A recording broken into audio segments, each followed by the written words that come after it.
22 minutes to 7. Good morning, BBC Radio Oxford. Now, how are you getting on with the home learning if you are? Let's stop calling it what it is, home. The idea of home learning. It's pretend classrooms. That's the game that we're playing at the moment as parents. My favourite moment yesterday with Pretend School was virtual PE through Zoom. I was trying to have a nap and I heard this thumping noise from my son's bedroom. And he was doing a PE class with the school's PE teacher over Zoom, telling them to do sit-ups. And he was there jumping up and down doing star jumps in the bedroom. Amazing. Well, I hope it's going all right. The BBC is here to help, though, with an amazing programme being rolled out on TV and online from the team at BBC Education to try and help lessen your burden, of course, if you are trying to teach children at home at the moment, whatever that means.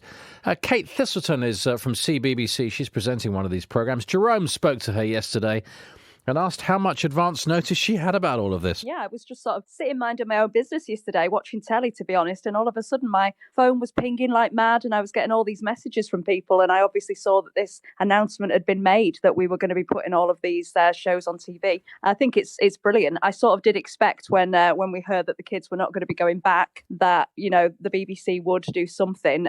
So yeah, I'm really pleased. This time yesterday on this show, Boris Johnson was saying, I don't know if I've let the cat out of the bag about the BBC doing broadcasting these programmes next week, and 24 hours later you're on talking about what you're going to do. So how much do you know about what you're going to do? Well, we filmed so much of this already because we filmed it back in lockdown 1, back in the spring of 2020. So I know what all of the content involves. We filmed loads and loads of episodes of a show called BBC Bite Size Daily, and it involves a presenter like myself and various other kids TV presenters and teachers delivering these sort of mini lessons. And there's every age group covered. So we've got a show for primary school students, a show for secondary school students, and every age group within that. And we have some mental health support in there too, some big readings from celebrities, reading from books. So yeah, it's really good stuff, I think. But you know, I am biased, of course. What was it like to make the programmes? Did you have to suddenly start revising? Thankfully not. Thankfully, everything that I needed to know was on an auto cue, because I did learn whilst filming these shows that I've forgotten a lot of it, I'll be honest with you. And certainly some subjects I was very excited about. So English and all the drama stuff, the music stuff that relates to the job I do now. But when we did French, it was so embarrassing. I've never done French. I didn't do French at school. They had to rearrange the script so I didn't have to say many French words because I couldn't pronounce. It's a secret of many a television presenter. Say the title, don't say the name. So you don't say Emmanuel Macron, just say the French president, and then you're going to get away with it. Exactly. There was a lot of checking the pronunciations, and luckily we had a French teacher on hand. So we've got the experts there. That's the most important thing. What about the rough timings of this? How long the programme's going to be on each day? How much of a break a parent's going to get, thanks to you? So there's going to be 3 hours of primary school content going out on CBBC, and that involves these sorts of BBC bite-sized shows, but also educational programmes like Operation Ouch, Horrible Histories, that sort of fun stuff that is educational, but obviously doesn't feel like you're doing a lesson. And there's going to be 2 hours going out on BBC Two, and it all kicks off at 9 a.m. On Monday, the 11th, next Monday. But there's so much information, there's so many resources over on the Bite Size website. So for people who do have access to the internet, it doesn't just need to be those couple of hours. There's so much for them to do. Amazing. One of those things that makes you feel really proud to work here, if I'm honest with you. Jerome there talking to Kate Thistleton, CBBC, and this is a fantastic resource. You don't have to feel bad about putting children in front of the TV if that's what it comes down to. Amazing. 18 minutes to 7. More on that coming up. Plus, turn over your paper now, please. Actually, don't bother. This summer's exams replaced by teacher assessments. What does that mean for Oxfordshire students? We'll find out. And how is the Oxfordshire vaccine rollout going? We've got the top nurse coming on. Chief Nursing Officer Sam Foster at the John Radcliffe Hospital will be on the show a little later. Stay with us. The sound of Oxfordshire. David Prever's Breakfast Club.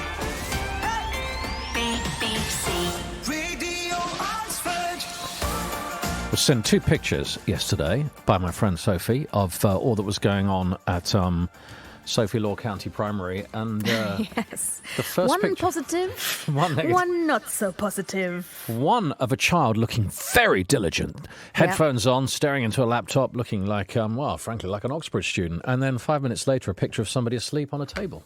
No, he wasn't asleep What was on the he- table. what was He he was doing? throwing a strop. Oh, was he? That was a head hitting the table in frustration situation. Okay. Yeah. It went all right, though, did it? Day one of homeschooling or whatever we call it Yeah, now? so I'm lucky this week. My husband's on holiday this week, so Okay. he's dealing with it all. All I had to do was listen to 20 minutes of reading. I now know more about Mo Salah, the Liverpool player, than I Very ever good. wished to know. But next week I'm going to have to do my full-time job, It'll and be then fine. go home and do it, which is going to be more of a challenge. I have to say, I'm really impressed with the way both of our children have stepped up and got on with this. We're the ones that are struggling. They're fine. Yeah. That's what's so Yeah, interesting. Absolutely. My highlight yesterday, there was attempting to draw a picture of Queen Elizabeth, was the primary school project in the afternoon. My daughter's doing the Elizabethans. My attempt ended up looking like Rowan Atkinson. That was like Johnny My English. eldest is doing Maoris, so he just watched Wow. The Hacker. He watched a lot of The Hacker Amazing. yesterday. They do some cool stuff at primary school. Yeah. Anyway, that continues. More of that coming up in a moment. We'll talk about the announcement on exams yesterday and how that impacts our children locally. All right, 7:19. It's been confirmed that this summer GCSE and A-level exams will be replaced by teacher-assessed grades. The Education Secretary, Gavin Williamson, said that he'd trust teachers, not algorithms, to award grades, and that training will be given to make sure that the grades are fair and consistent. Although exams are the fairest way we have of assessing what a student knows, the impact of this pandemic now means that it is not possible to have these exams this year. I can confirm that GCSEs, A-levels and AS-level exams will not go ahead this summer. His Labour shadow is Kate Green. She urged the government to get a grip. I thank the Secretary of State for advance sight of his statement, but it's disappointing that he didn't make a New Year's resolution to avoid U-turns or chronic incompetence. Once again, where the Secretary of State goes, chaos and confusion follows, and it's children, families and education staff across the country who pay the price for his incompetence. So how is this going to affect you and your children? Merilyn's in Whitney. Morning, Merilyn. What does this mean for your son? He's got his GCSEs, has he, this year then? Yes, he's very relieved that we now know what's going to happen. So I've never seen him so relieved. Oh, that's good news. That's good news. Are you reassured, though, that this is going to give him exactly what he needs to go on to the next stage in his, whether it's studying or career or whatever he just decides to do next? I'm as reassured as I can be. I'm glad they're using teacher assessment, not algorithm. So that's sort of a positive. And I trust the teachers to know what they're doing. So yes, as reassured as I can be. And how's this new way of learning going at the moment? Remote learning, homeschooling, whatever you want to call it? Well, I had to fight him for the shower yesterday, which was a bit of a pain. But it's great. The Bartholomew is an amazing school, and it's set up 5 lessons a day for him and my daughter. So it's great. It's going well. I'm glad. Nice to hear some positive feedback. Thank you very much, Merilyn. Send him all our best, won't you, with all of this.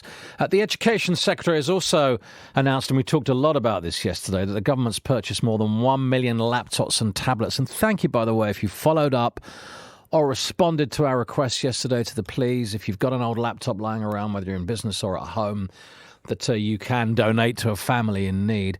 More than half of these laptops from government have been sent to schools and local authorities, we were told yesterday. Rob Pavey is head teacher at Cheney School. Good morning to you again, Rob. I'm talking about exam clarifications in a moment, if we can, but what's the situation like at Cheney when it comes to tech then? Have you had any of these government-funded laptops? Yes, we have. Good morning. We got 130 of them delivered just before the Christmas break, which was because, as you might recall, we had to close for last week of term because of staff shortages. So we applied for laptops then, and they arrived about a week later. Well, that's reassuring. Have your students got all the technology that they need now so they can work from home? Close to, I think, yes. I mean, we have the second highest number of children on free school meals in Oxfordshire. But we've got exactly our fair share, to be fair. But it's because we're a large school. Just about. We've done a couple of trial lockdown days, and we were doing remote learning for groups and then for the whole school last term. So we've got a pretty good idea about who engages and who haven't and who doesn't. And it is, it's well over 90%, 95% plus of students who are joining all of their lessons live.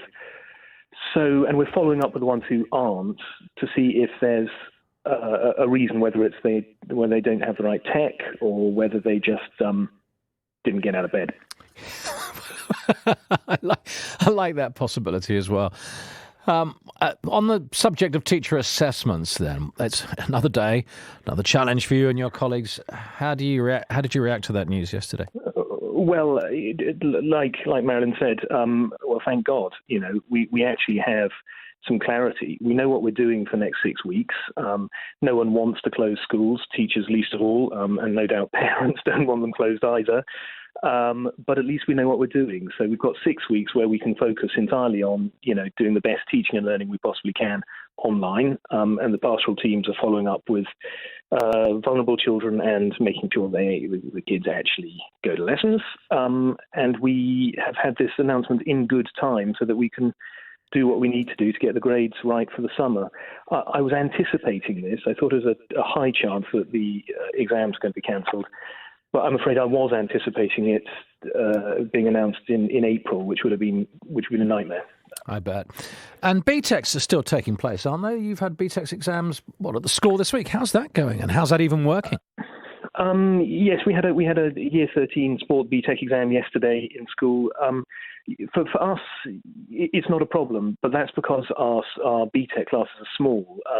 There are only 10 Year 13 students in yesterday doing the exam. We gave them all a lateral flow test because we have 4,000 of them sitting in a cupboard now. And you can do super social distancing if there are only 10 students sitting the exam. The real problem when it comes to BTECs at the large colleges, the FE sector, really do struggle because instead of a handful of students doing the exams, they have thousands. The big colleges have 10,000 plus students as opposed to 1,600. Thank you very much. Hope you have a good school day, Rob, today. Thank you for talking to us. Rob Pavey, who's the head at Cheney School. 7:25.